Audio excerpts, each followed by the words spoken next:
Nous sommes soldats, combattants pour crier sur le nom de Jésus, nous conquérons.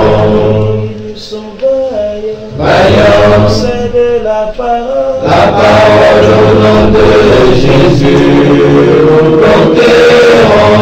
Nous sommes vaillants, Vaillants, cités à dessein au nom de Jésus, nous conquérons. Nous sommes vaillants, Vaillants, cités à dessein au nom de Jésus, nous conquérons. quels qu'ils soient les effets, Nous conquérons au nom de Jésus, nous conquérons. quels qu'ils soient les menaces, Nous conquérons au nom de Jésus, nous conquérons. quels qu'ils soient les mensonges, Nous conquérons au nom de Jésus, nous conquérons. quels qu'ils soient l'adversité,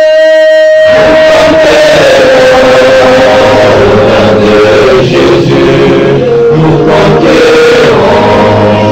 nous sommes vaillants, Vaillants, cités à dessein au nom de Jésus, nous conquérons.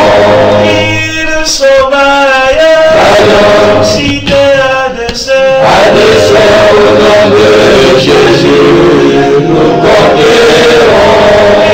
nous sommes vaillants, Vaillants, c'est de la parole au nom de Jésus, nous conquérons. nous sommes vaillants, Vaillants, cités à dessein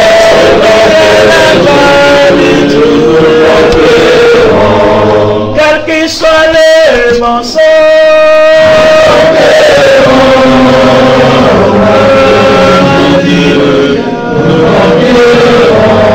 quels qu'ils soient les menaces,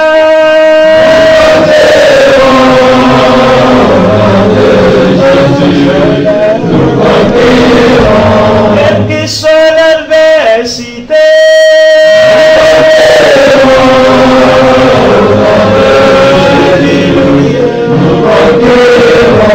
quelle que soit les persécutions,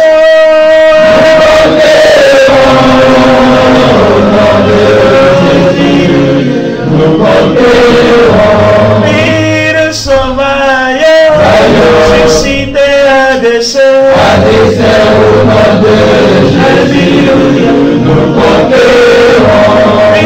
nous sommes vaillants, c'est de la parole, Nous conquérons. nous sommes vaillants, suscités.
Campus de Berkeley, Californie. Ici comme ailleurs, cela fait plus de 10 ans que la lutte contre le sida a commencé. Mais malgré les formidables moyens engagés dans ce combat, la recherche piétine. C'est pourquoi certains scientifiques sont prêts à contester toutes les certitudes, à commencer par la plus incontestable en apparence, la responsabilité du virus dans le déclenchement du sida. Et si les chercheurs s'étaient trompés en désignant ce virus comme responsable du nouveau syndrome? Question énorme, impensable et plus ou moins taboue jusqu'à maintenant. Écoutez pourtant les raisonnements qui ont conduit ces scientifiques à se poser cette question. Il s'agit du professeur de biologie moléculaire Peter Duesberg, de l'université de Berkeley, ainsi que de son collègue Richard Stroman.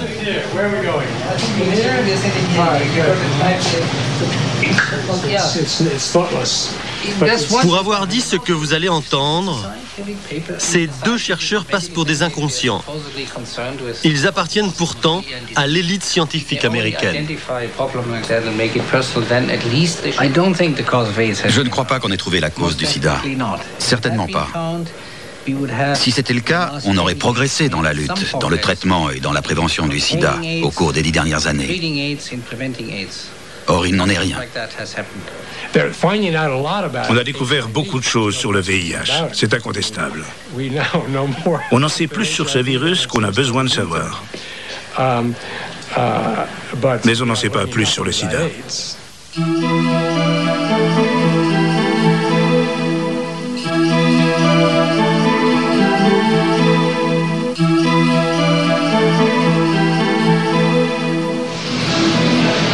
Avril 84. Le professeur Gallo annonce au monde qu'il a identifié la cause du sida. La recherche américaine se félicite de cette grande victoire, jusqu'au moment où l'on s'aperçoit que le virus, prétendument trouvé dans son laboratoire, vient d'ailleurs. C'est ici, à l'Institut Pasteur, à Paris, en effet, que le virus du sida a été identifié et isolé pour la première fois par l'équipe du professeur Montagnier. Passé la querelle sur l'origine du virus qui opposera pendant quelque temps Gallo à Montagnier, les deux chercheurs vont vite se retrouver d'accord sur le fond, sur la cause du sida. Bon, je crois qu'il faut raison garder dans cette affaire, c'est-à-dire effectivement avoir le doute. Le doute est tout à fait scientifique. Il n'y a pas de dogme en science, de toute façon. Donc, moi, je ne considère pas, en disant que le VIH est la cause du sida, et énoncer un dogme religieux. Je pense que c'est un énoncé basé sur des données qui sont maintenant très nombreuses et qui sont de plus en plus nombreuses, d'ailleurs, au fur et à mesure que le temps passe. Et donc, le nombre des gens qui n'admettent pas ces faits est de plus en plus faible. Il faut vraiment se boucher les yeux, se fermer les yeux, se boucher les oreilles, pour ne pas voir que ce virus est associé au sida. Comme le professeur Owen Hobson que l'on voit ici, tous les chercheurs du monde s'accordent sur le nom du responsable à abattre. VIH. Tous sauf un. D'emblée, en effet, Peter Duesberg s'oppose et argumente contre cette vérité officielle qui désigne le VIH comme la cause du sida. Disons que quand Duesberg a posé cette question, peut-être c'était raisonnable, étant donné le fait qu'il n'y avait pas un consensus, que quelqu'un disait d'ailleurs, et je crois qu'il me manque les évidences pour dire que c'est bel et bien ça. Je ne partageais pas l'avis de Duesberg dès le début, personnellement. Pour moi, les hémophiles et les enfants infectés étaient suffisamment clairs pour moi. En plus, le virus de sida chez les singes. Bon. Il a posé la question, il suffisait de répondre et on pouvait tourner la page. Mais la communauté scientifique a insulté un peu Duesberg, a réagi un peu mal en disant « Qu'est-ce que c'est ça? Comment peut-on dire des choses pareilles à notre époque ?» Au lieu de lui répondre clairement, calmement, avec les arguments scientifiques. Toc, toc, toc, toc, fini. En 87, et au cours des années qui suivent, les questions soulevées par Duesberg sur l'implication du VIH dans le sida sont débattues dans la presse scientifique. Mais les rares réponses apportées par ses confrères ne le font pas changer d'avis. Pour lui, aujourd'hui encore, l'implication du VIH dans le sida n'est toujours pas établie. Le VIH, que l'on voit sur ces images, appartient à une famille particulière de virus appelée rétrovirus. Une famille de virus que Duesberg étudie depuis maintenant 30 ans. C'est lui qui le premier a réussi à identifier leur structure génétique et à la décoder. Le résultat de ses travaux lui vaudra d'ailleurs d'être élu à l'Académie des sciences en 1986. Duesberg est alors considéré comme un des spécialistes les plus compétents sur les rétrovirus. On m'a appris que les rétrovirus ne tuaient pas les cellules et ne provoquaient pas de maladies, à moins d'être extrêmement actifs, extrêmement abondants et en grande quantité chez l'animal, ou peut-être chez l'homme. Encore qu'on n'ait jamais constaté ce phénomène chez l'homme. Mais on n'a jamais vu un animal ou un homme qui soit totalement exempt de rétrovirus.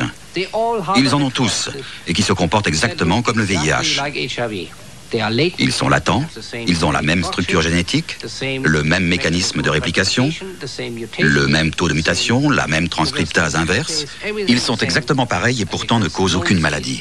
Ce sont les virus les plus inoffensifs qu'on ait jamais trouvés.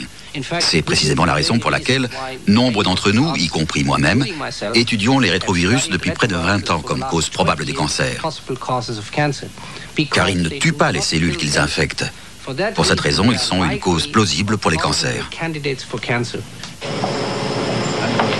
En appliquant cette définition au VIH, Duesberg en déduit donc que le virus du sida ne peut pas détruire les cellules T4, qui permettent à l'organisme de lutter contre les infections. Et a supposé même qu'il puisse les détruire. On a observé que le VIH infecte très peu les cellules T4. Autrement dit, il y a peu de chances qu'il puisse causer des dommages importants au système immunitaire. Et puis, il y a la période qui sépare l'infection par le virus du sida de l'apparition des premiers symptômes. 5 à 10 ans, voire plus. On est là très très loin du comportement habituel et connu des virus. Une maladie est causée par un virus lorsqu'un grand nombre de virus tue un grand nombre de cellules. Si un seul virus tue une seule cellule, vous ne vous apercevrez jamais que vous êtes infecté.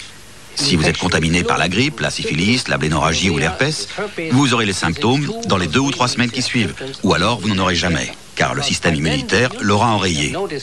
Voilà pourquoi la période qui sépare l'infection de la maladie est d'1, 2 ou 3 semaines, parfois de quelques jours seulement.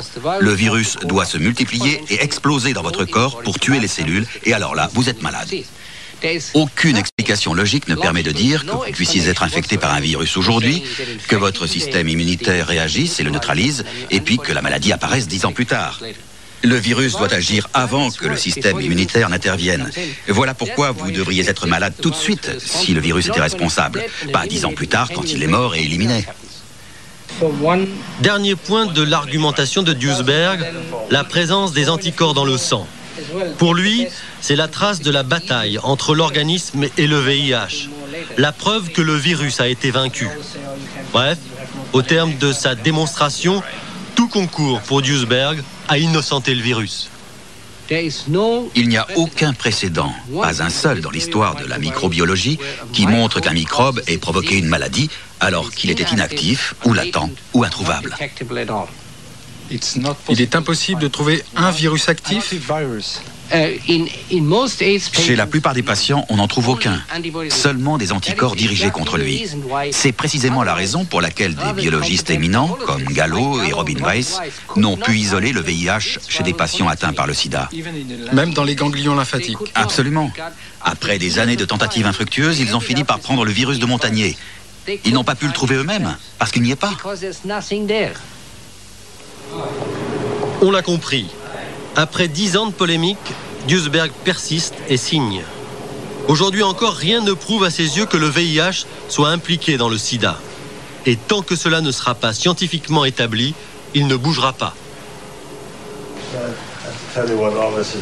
Cette conviction de Duesberg a poussé d'autres chercheurs à s'interroger sur le rôle du VIH dans le sida.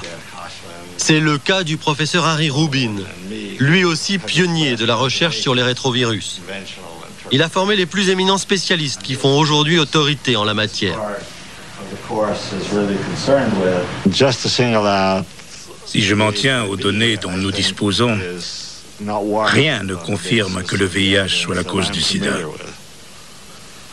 Je n'exclus pas qu'il puisse jouer un certain rôle, mais qu'il soit la cause prédominante, ou même la seule, ce n'est pas prouvé. Ces questions soulevées par les dissidents du sida ne sont pas toujours restées sans réponse. Mais rapidement, le débat a dérapé. Il est sorti du domaine scientifique pour tomber dans l'anathème contre ceux qui exprimaient leur désaccord avec la thèse officielle. Exclus du débat scientifique, ces dissidents se sont alors regroupés derrière le professeur de biochimie Charles Thomas. Et ils ont formé un groupe dans la ferme intention de se faire entendre.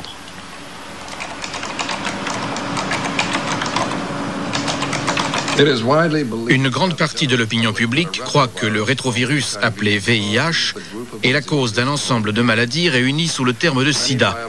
De nombreux chercheurs, médecins, biologistes contestent aujourd'hui cette hypothèse. Nous proposons qu'un groupe de chercheurs indépendants réexamine en profondeur les arguments qui confirment ou infirment cette hypothèse. Nous proposons également que des études épidémiologiques critiques soient conçues et entreprises. Ce texte de 4 phrases a été soumis à un certain nombre de revues scientifiques éminentes. Et toutes ont refusé de le publier, alors même qu'il était signé par des dizaines, des centaines de scientifiques de renom.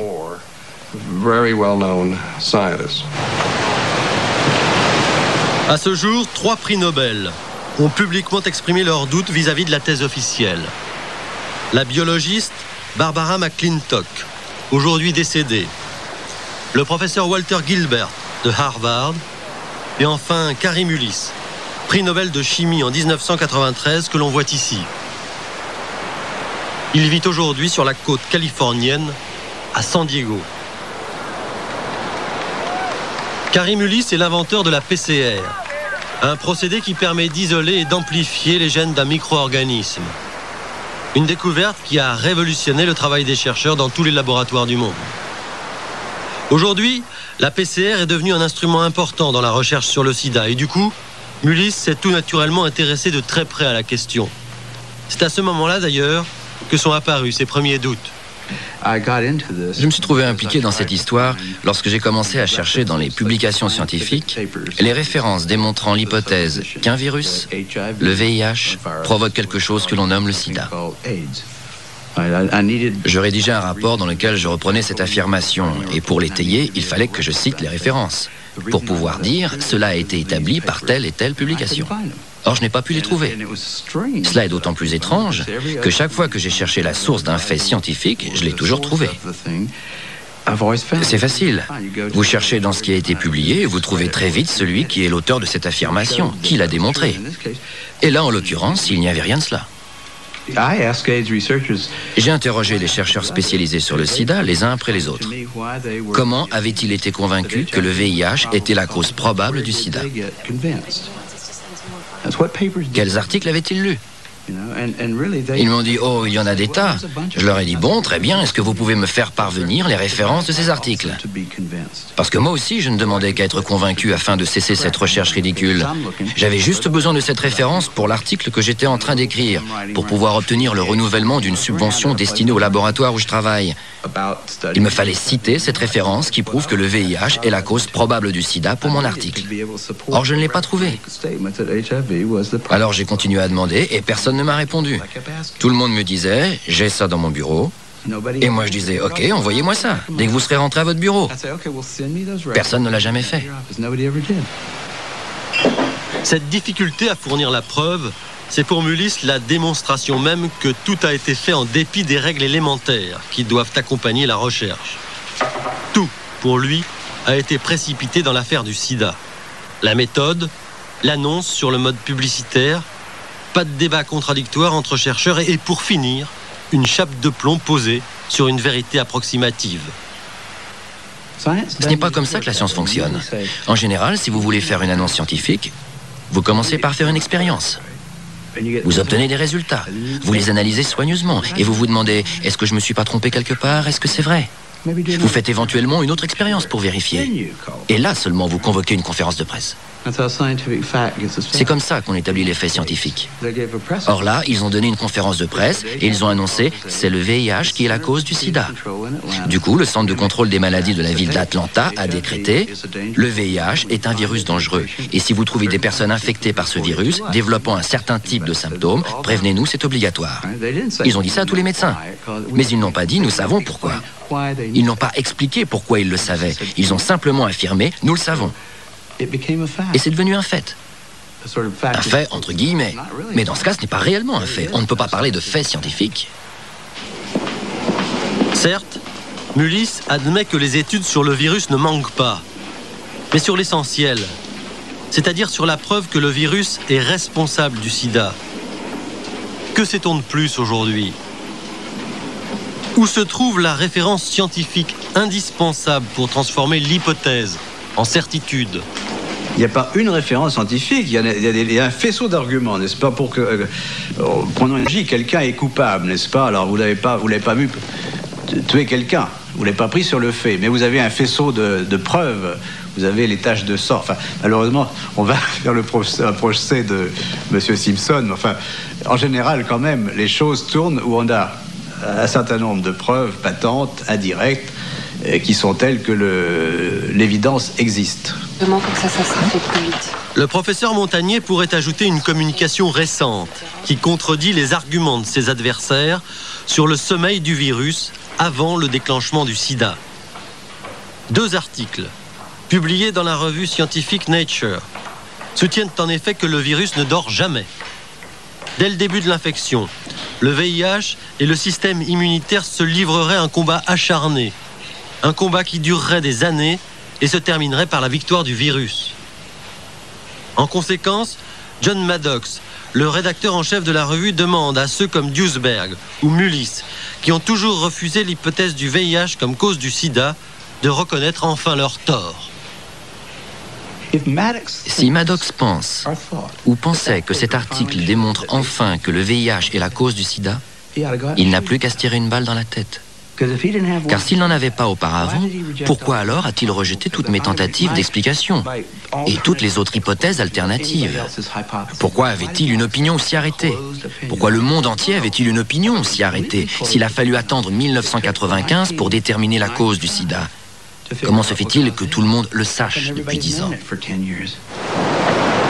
Malgré les publications de Nature, Mullis reste sur ses positions. Et pas seulement pour la raison formelle qu'il vient d'avancer, mais plus fondamentalement parce que ses travaux n'apportent pas, d'après lui, plus de clarté sur le rôle du virus dans la destruction du système immunitaire. D'où venant d'un prix Nobel, ce constat énorme. Je suis certain que ce n'est pas la cause du sida. Les faits sont là. Il suffit de les regarder. Ce n'est pas la cause du sida. Mais le sida existe. Les maladies qu'on rassemble sous le terme de sida existent toutes. Et la plupart depuis longtemps. On ne les trouvait pas toutes chez le même individu au même moment. Donc il semble bien qu'il y ait l'apparition d'un nouveau syndrome. Mais si on analyse de plus près les maladies telles que la pneumocystose, le sarcome de Kaposi, ou l'apparition de champignons dans la gorge, sur la tête, sur le visage ou sur les membres, on constate que chacun de ces phénomènes a une cause. Mais pas nécessairement la même. Il n'y a aucune raison de le penser. Le sarcome de Kaposi, précisément. Au début des années 80, lors de l'apparition des premiers cas de sida à San Francisco, les jeunes homosexuels contaminés étaient atteints d'un cancer de la peau, habituellement très rare, le sarcome de Kaposi. Cette maladie se manifeste par la prolifération sur tout le corps de ces inquiétantes taches brunes. Rapidement, aux yeux de la plupart des spécialistes, le sarcome de Kaposi deviendra chez les homosexuels contaminés par le virus la marque effrayante du sida, sa signature la plus spectaculaire. Mais pourtant, là encore, personne n'a pu établir clairement le rôle du virus dans l'apparition du sarcome de Kaposi. La recherche, au contraire, a mis en lumière un autre agent, un autre coupable. Le docteur Harry Haverkorsz, du bureau des drogues de Rockville aux États-Unis que l'on voit ici étudie les effets des drogues.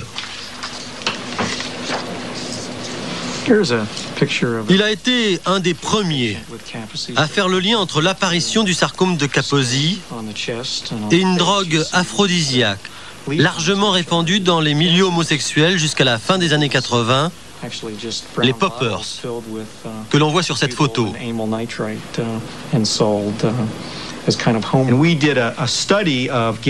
Nous avons fait une étude sur le comportement des homosexuels, sur leurs pratiques sexuelles, sur les types de drogues qu'ils utilisent. Et nous avons constaté que ceux qui développaient le sarcome de Kaposi avaient des pratiques sexuelles et des habitudes de consommation de drogue différentes de ceux qui étaient atteints uniquement de la pneumocystose. Et en analysant cela, nous avons constaté que c'était le popper qui semblait expliquer cette différence.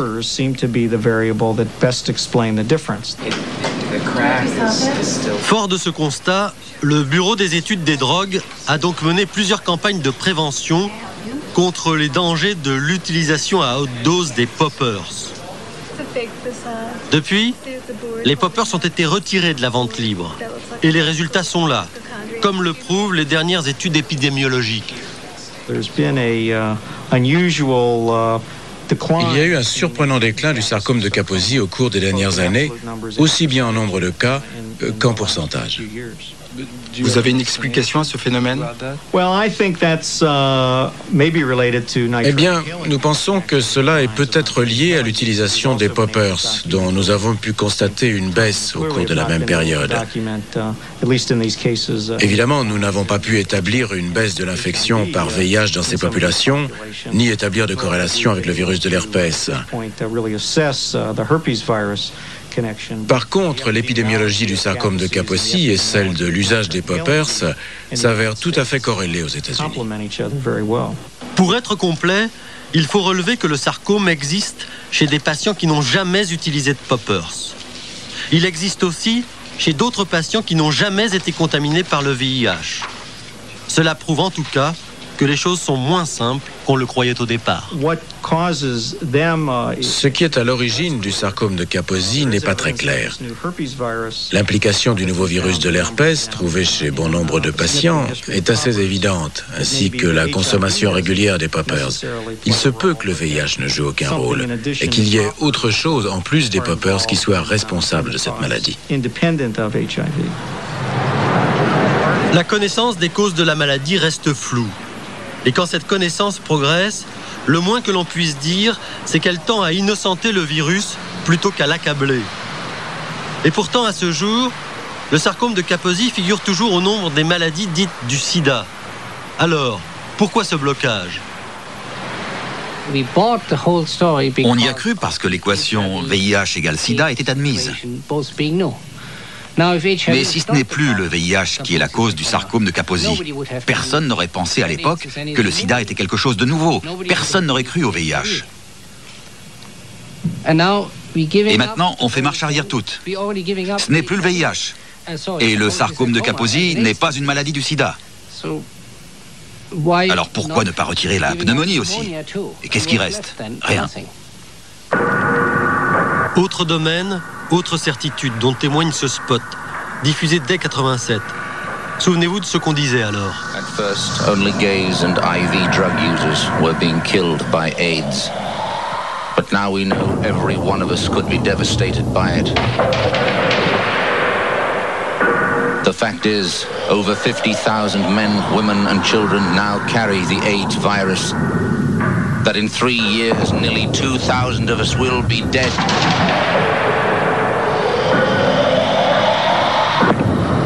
That if not stopped, it could kill more Australians than World War II. À ce jour, l'Australie compte moins de 10 000 cas de sida, au lieu des 50 000 prévus par ce spot. Principalement des homosexuels et des toxicomanes. Dire cela aujourd'hui ne revient pas à dévaluer le mal. Encore moins à pointer un doigt accusateur sur les groupes à risque. Simplement à rappeler qu'on s'est trompé et qu'on aggraverait l'erreur en ne rétablissant pas les faits. En France, en Allemagne et ailleurs en Europe, l'épidémie s'est stabilisée. Elle a même montré des signes de déclin. Chez les hétérosexuels, l'explosion annoncée ne s'est jamais produite. Les campagnes de prévention y sont sans doute pour quelque chose. Mais il y a aussi d'autres raisons. Les souches qui circulent en Europe sont des souches qui ont une faible transmission hétérosexuelle, donc il n'y a pas eu de passage important. Il y a eu un certain passage auprès des femmes, notamment à partir des drogués et des hommes bisexuels, mais il n'y a pas une réaction en chaîne qui s'est établie. Donc il n'y a pas une énorme transmission hétérosexuelle, et je pense qu'il n'y en aura pas. Et on peut citer par exemple le cas des travailleurs du sexe professionnel, des prostituées. Les enquêtes qui ont été faites ont montré qu'il y avait 2 ou 3% des prostituées qui étaient infectées, mais ce taux n'augmentait pas, sauf chez les toxicomanes. Les prostituées toxicomanes sont très affectées, mais pas les autres. Les études épidémiologiques menées chez les prostituées non toxicomanes des grandes villes européennes confirment en effet cette analyse du professeur Montagnier. Dans certaines villes européennes, on signale même aucune contamination dans les groupes étudiés. Si l'on considère que les prostituées constituent la partie de la population hétérosexuelle la plus exposée au risque, et pour cause, on doit donc logiquement en conclure que l'infection par le virus du sida dans le reste de la population hétérosexuelle doit être encore plus faible que chez les prostituées. Doit-on pour autant tirer la conclusion qu'il n'y a pas d'épidémie chez les hétérosexuels et qu'il n'y en aura jamais? Au Centre européen pour la surveillance du sida, là où sont menées la plupart des enquêtes sur l'ampleur de l'épidémie, l'information n'est pas tout à fait la même. LVT2 différent d'LVT3. Globalement, c'est vrai que les homosexuels et les toxicomanes restent encore, 15 ans après le début de l'épidémie, nettement plus touchés en proportion, beaucoup plus que la population hétérosexuelle en général. Mais ça ne veut pas dire que le développement de l'infection VIH chez les hétérosexuels n'aurait pas eu lieu ou qu'il ne devrait pas se produire dans le futur. En réalité, ce à quoi on assiste, c'était une diffusion lente, progressive et effectivement beaucoup moins rapide que dans les premiers groupes de la diffusion de ce virus dans la population hétérosexuelle. Mais le fait que cette diffusion soit moins rapide que dans les 2 groupes précédents ne peut pas être considéré du tout comme quelque chose de rassurant. C'est simplement que l'intensité moyenne du risque dans la population hétérosexuelle est plus faible, que donc l'épidémie diffuse plus lentement et plus difficilement. Il n'empêche, le spectre de l'épidémie qui a plané sur l'Europe pendant 10 ans s'éloigne pour l'instant. Ou plutôt, il se déplace vers l'Afrique.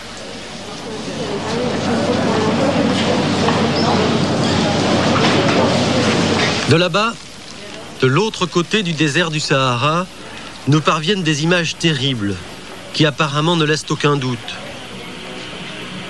L'épidémie frappe tout le monde, sans distinction, les vieillards comme les plus jeunes, les femmes comme les hommes.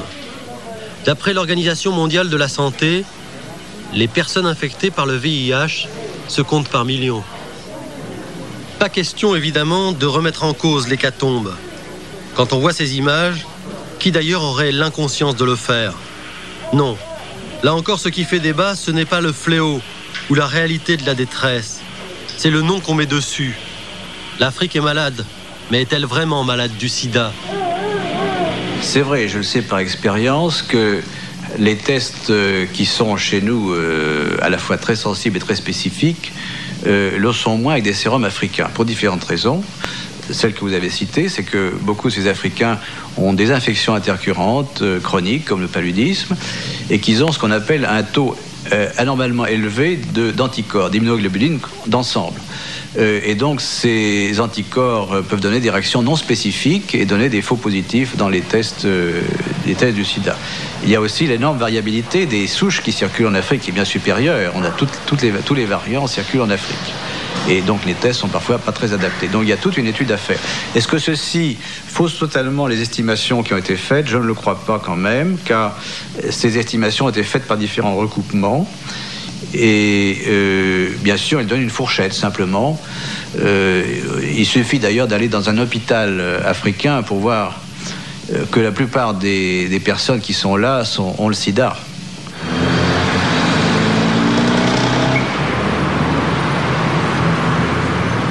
En partant d'un constat à peu de choses près identique, un hebdomadaire britannique a été amené à des conclusions radicalement différentes. Dans son édition d'octobre 93, Le Sunday Times publie en effet une enquête au titre volontairement provocateur, le mythe du sida africain.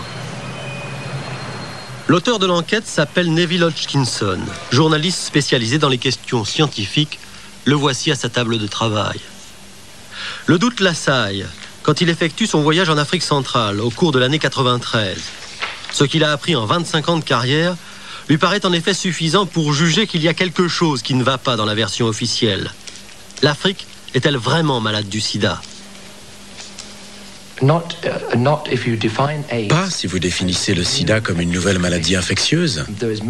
Il y a beaucoup de souffrances et de morts en Afrique, dues à la malnutrition, à la réapparition d'anciennes maladies, comme la malaria, la tuberculose. Ils ont besoin de beaucoup d'aide, mais je n'ai constaté aucune preuve d'une nouvelle épidémie. Le voyage de Neville Hodgkinson en Afrique dure plusieurs semaines. Il se rend d'abord au Kenya, puis en Tanzanie, en Zambie et pour finir au Zimbabwe. Ce qu'il voit, ce dont il entend parler, c'est plus de la peur du sida que du sida lui-même. Il va en comprendre là-bas les raisons. Au milieu des années 80, des scientifiques américains sont venus avec le tout nouveau test de dépistage.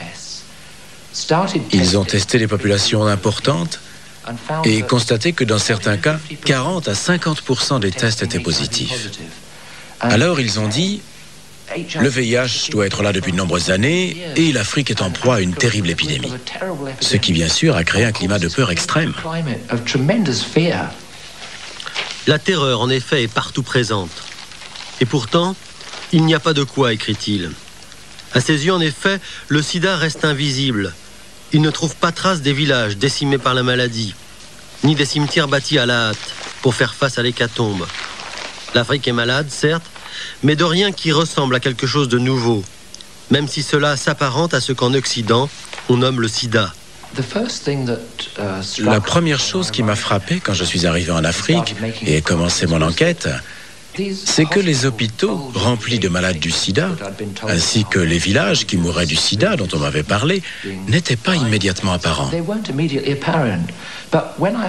Quand j'ai demandé « Mais de quelle maladie meurt-il » on m'a dit « Du sida ?»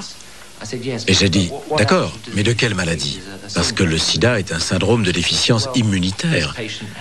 Alors on m'a dit « Eh bien, ce patient-là a la tuberculose, celui-ci a une diarrhée irréductible, celui-là a la malaria. » Il y avait toutes sortes de maladies, fièvre, diarrhée.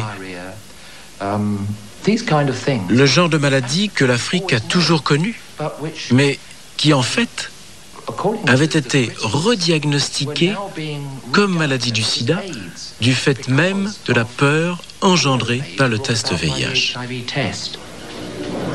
La confusion est-elle possible? A-t-on pu se tromper à ce point? La question préoccupe aujourd'hui beaucoup de chercheurs. Une étude récente faite au Zaïre par un scientifique américain, le professeur Essex, a montré que les personnes contaminées par la lèpre et non par le VIH réagissaient positivement au test du sida. Bizarre. Essex fait donc remarquer que les résultats des tests doivent être interprétés avec prudence chez les personnes atteintes de maladies mycobactériennes comme la lèpre ou la tuberculose par exemple. Il en conclut que les tests ne sont peut-être pas suffisants pour diagnostiquer l'infection par le VIH dans les régions d'Afrique centrale où ces maladies sont répandues, autant dire dans toute l'Afrique. Ces informations sont d'une gravité extrême, car la tuberculose et la lèpre sont largement répandues dans beaucoup d'endroits d'Afrique. Mais là aussi, quand nous l'avons annoncé, il n'y a eu aucune suite, aucune réponse de la part des chercheurs du courant dominant. Ils ont juste prétendu continuer comme si de rien n'était. À ce jour, personne n'a sérieusement répondu à Hodgkinson. Ni les journalistes en désaccord avec lui, ni le professeur Essex lui-même.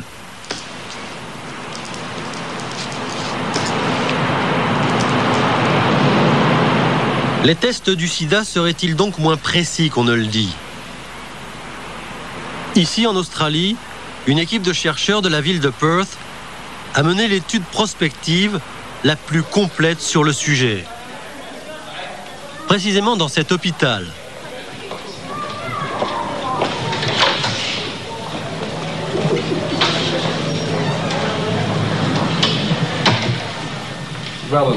ces 3 chercheurs ont analysé à peu près tout ce qui a été dit et écrit sur le test du sida dans le seul but de répondre à la question suivante: est-ce qu'un test positif est bien la preuve que l'on a été infecté par le virus du sida? Le résultat de ces travaux sur le Western blot, le test considéré comme le plus fiable, a fait l'objet d'une communication scientifique publiée en 1993 dans la revue Biotechnology. Beaucoup de données montrent que le test a été accepté comme fiable avant d'avoir été véritablement validé.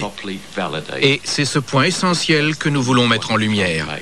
Il y a trop de choses dans la littérature scientifique laissant penser que le test n'est pas fiable. Or, nous acceptons de continuer à lui faire dire ce qu'il ne dit peut-être pas.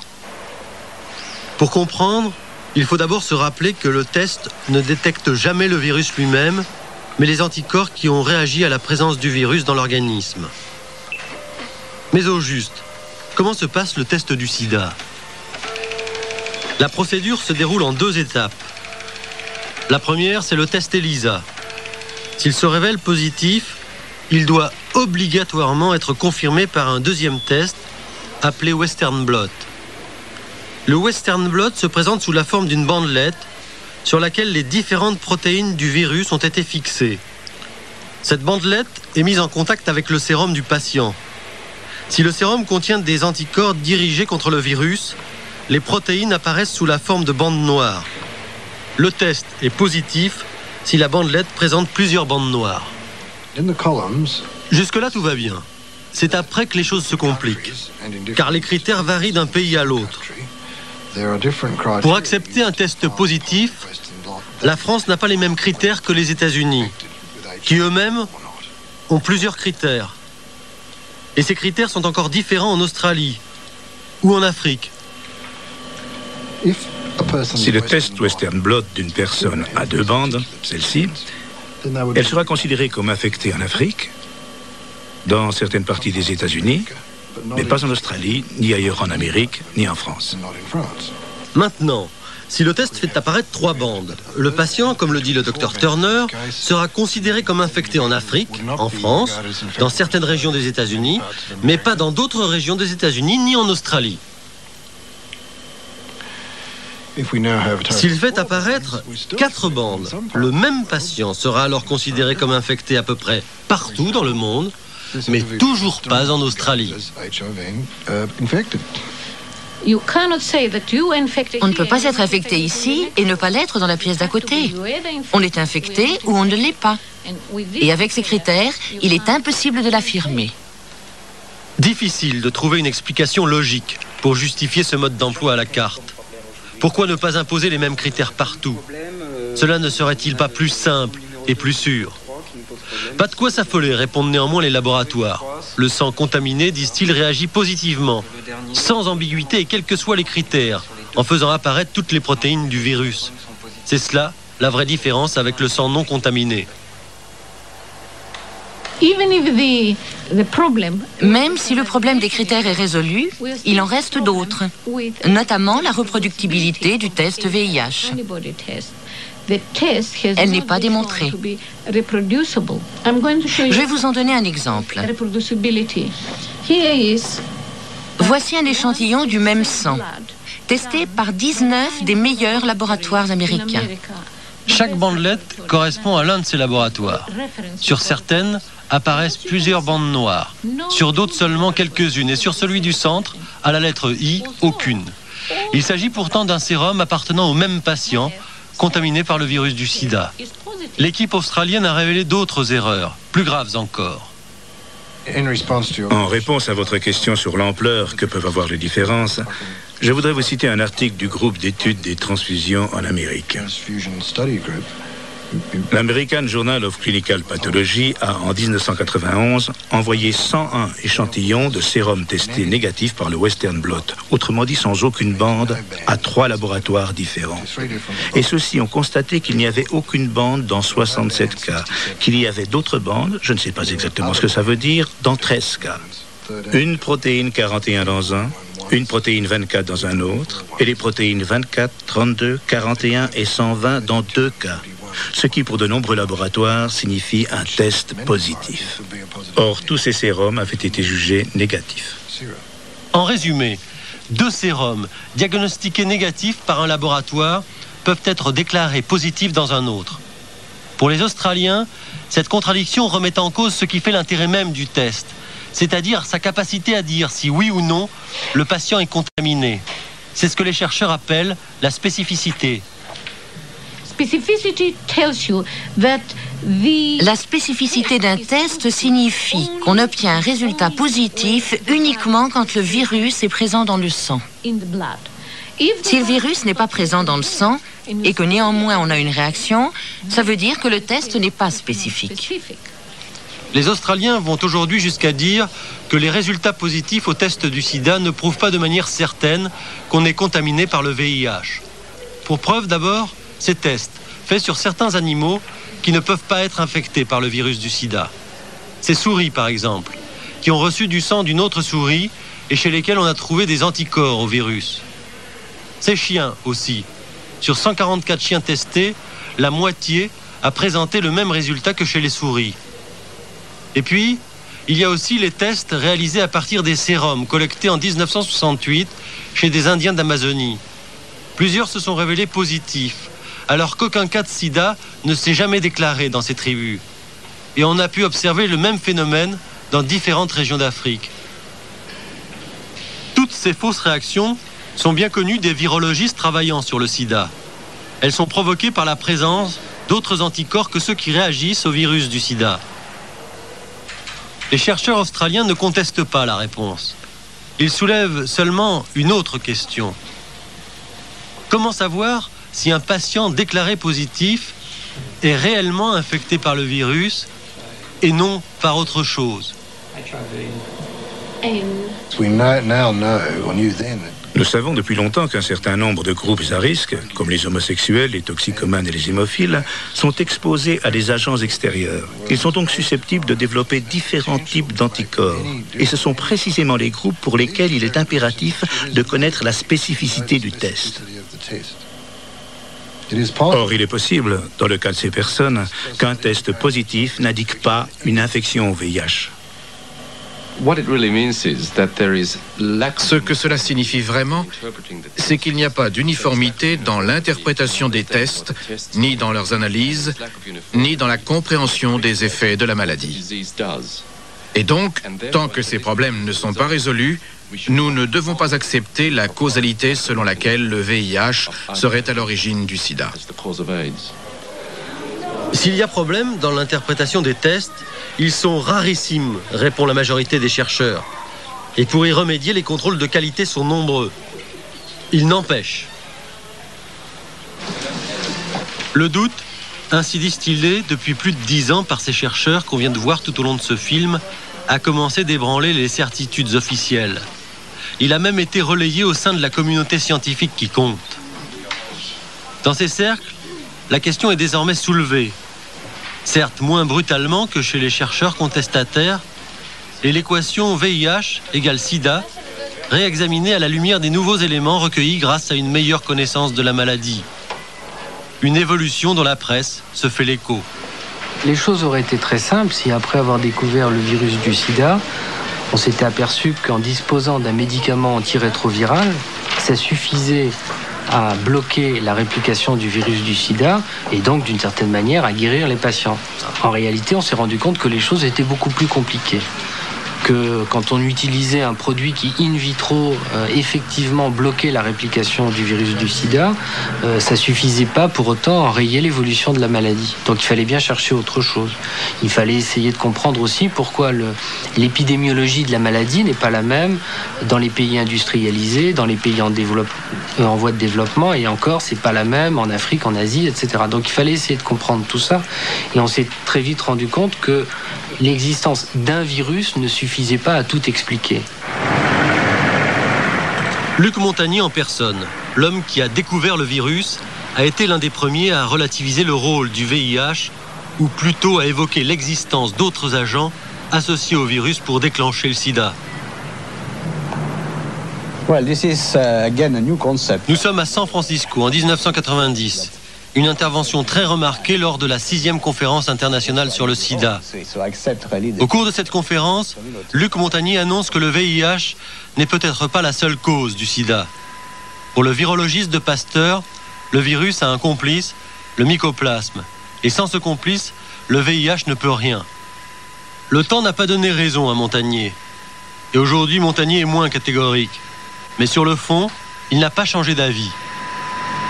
Et je peux vous dire que nous avons maintenant des arguments solides pour penser effectivement qu'à côté des autres cofacteurs infectieux connus, virus, bactéries, ces petites bactéries ont toutes les propriétés en tout cas pour jouer aussi un rôle important. La question maintenant est de savoir quel est le rôle de ce mycoplasme, comment interagit-il avec le virus? Est-ce qu'il précède l'infection virale et connaît une expansion à cause de l'immunodépression induite par le virus? Ou bien est-ce que les personnes sont infectées simultanément, car ce mycoplasme est probablement aussi transmis par la voie sexuelle, donc il peut être transmis en même temps que le virus, vous voyez? Et quel rôle joue-t-il dans la progression de la maladie? Bon, ce sont encore des questions à laquelle on ne peut pas répondre totalement. Mais disons que ce qu'on a trouvé au laboratoire colle avec l'idée que ces mycoplasmes peuvent jouer un rôle dans la progression de la maladie. Autre facteur ou pas, autre agent ou pas, pour la communauté scientifique, dans sa grande majorité, c'est bien entendu le virus VIH qui reste le coupable principal. En réfutant cette thèse, sur laquelle planchent les chercheurs du monde entier, certains scientifiques comme Duesberg et Rubin sont donc condamnés à construire d'autres hypothèses, à chercher d'autres coupables, avec leurs petits moyens, et à l'aide des seules certitudes que donne la compétence acquise dans leur domaine de recherche. Aucune étude n'a été faite aux États-Unis pour étudier les effets à long terme sur la santé de l'injection ou de l'inhalation de drogue. Pas une seule. Alors que 150 000 malades du sida, qui sont morts, étaient des utilisateurs de drogue en injection intraveineuse. Et que 250 000 ont pris des poppers ou des amphétamines et sont morts ou ont contracté le sida à cause de ces drogues. Pour moi, il y a beaucoup de facteurs qui interviennent et le VIH est peut-être l'un d'entre eux. Je n'exclus pas cette possibilité. Et j'exclus encore moins le fait que les drogues jouent un rôle. De même que d'autres aspects du mode de vie.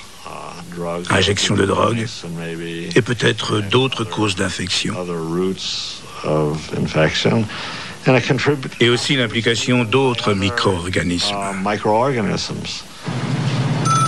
L'hypothèse avancée peut choquer. Elle mérite à tout le moins d'être argumentée scientifiquement. Mais c'est l'objet d'un autre film. Le but de celui-ci est seulement de démontrer que bien des zones d'ombre existent sur les causes du sida et que la prudence élémentaire devrait conduire tout un chacun à examiner avec attention toutes les objections, toutes les hypothèses, même les plus dérangeantes. Nous voulons considérer comme un signe cette rencontre due au hasard. Il s'agit de Daniel Koshland, ancien rédacteur en chef de Science. Écoutez son message. Je pense que l'on continuera à s'interroger sur les causes du sida jusqu'à ce qu'on sache le traiter. Aussi longtemps que nous n'aurons pas de traitement, il y aura toujours des gens pour dire que nous faisons fausse route et qu'il serait préférable de chercher dans une autre direction. On ne peut dire que personne ne doit remettre en cause ce que nous faisons dès lors que nous n'avons pas de solution. Lorsque nous aurons cette solution, cela mettra probablement un terme au débat. C'est donc une bonne chose que des gens comme Duesberg et d'autres chercheurs continuent à mettre en question l'origine du sida. Absolument. Duesberg soulève des points avec lesquels beaucoup de gens sont en désaccord, mais il est important que le public en ait connaissance et constate qu'il n'y a pas un groupe monolithique persuadé de détenir à lui seul la bonne réponse. C'est la seule voie à suivre.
En Jésus seul est mon espoir, lui ma lumière, ma force, mon chant, pierre angulaire, solide rempart, même quand l'orage devient violent. Oh quel amour, oh quelle paix, les luttes cessent, la peur se tait, mon réconfort, mon plus grand bien, dans l'amour du Christ je me tiens. En Jésus seul, Dieu s'est fait chair, dans un enfant, oh quel mystère, ce don d'amour, de sainteté, haï par ceux qu'il vint sauver. Jusqu'à la croix, il s'est livré, sur lui la colère est tombée, tous mes péchés, il les a pris, par la mort de Jésus, je vis. Là dans la tombe, il reposait, lumière vaincue par les ténèbres. Quel jour glorieux, il apparaît, d'entre les morts il se relève, et sur ma vie, par sa victoire, le péché perd tout son pouvoir. Il est à moi, je suis à lui, racheté par le sang du Christ.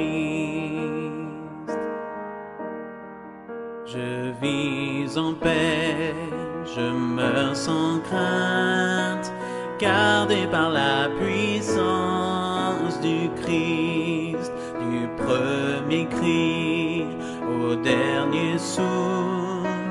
Jésus est maître de ma vie.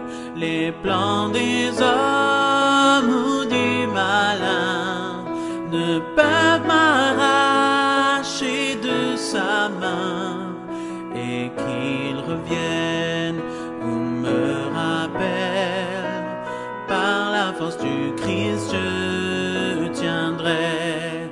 Les plans des hommes ou du malin ne peuvent m'arracher de sa main, et qu'il revienne ou me rappelle, par la force du Christ je tiendrai.